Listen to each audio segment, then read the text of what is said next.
Because Simran, while it looks like that this Israel-Hamas confrontation war is on the verge of spilling over to different parts of the world, as you also say, another thing that I want to ask you is that as Hamas continues to hold hostages, more than 200 hostages, and you just said that Israel is saying that they will decimate, they will destroy Hamas, they will wipe them off the map. So what is the plan of the IDF? How are they going to go about their offensive, considering that a lot of innocent hostages are still with the Hamas terrorist group?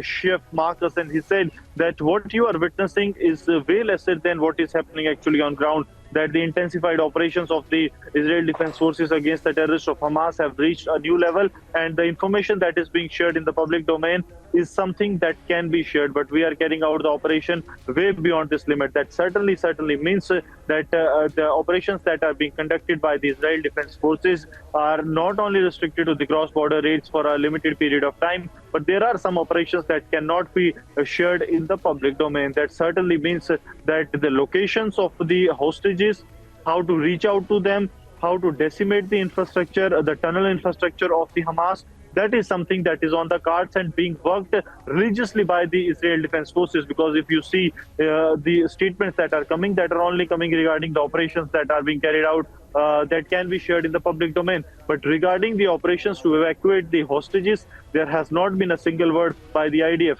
But yesterday, what the spokesperson of the IDF has said, that clearly means that the operations are not only restricted to killing the operatives of Hamas, but the operations to release the hostages are also being carried out regularly by the Israel Defense Forces, and also to decimate the tunnel infrastructure, because going into the Gaza Strip now will invite some trouble for the side of Israel, as the Hamas terrorists, what it seems from their preparation and the videos that have emerged, that they are fully prepared to carry out the attack that could lead to casualties to the Israel side. And that's why Israel from their home front are trying to decimate as much as the terrorists as they can of the Hamas, and then they will carry out the on-ground operations in the state of Gaza that is considered as the fort of Hamas.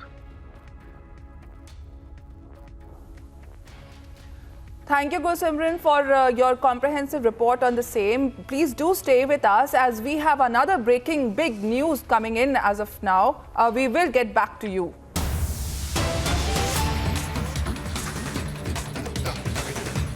With the war between Israel and Hamas now entering its 21st day, the U.S. State Department has said that it is continuing to negotiate additional humanitarian assistance for civilians in Gaza, while also trying to secure the ability for Americans inside Gaza to evacuate.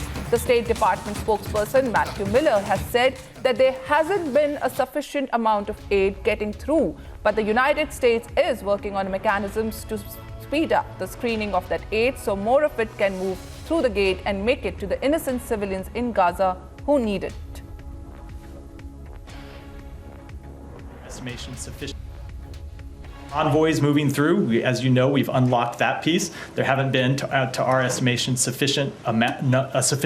there hasn't been a sufficient amount of aid getting through, but we're working on mechanisms to speed up the screening of that aid so more of it can move through the gate and make it to the innocent civilians in Gaza who need it. And we continue to work to unlock the very difficult kind of practical problem of getting American citizens out.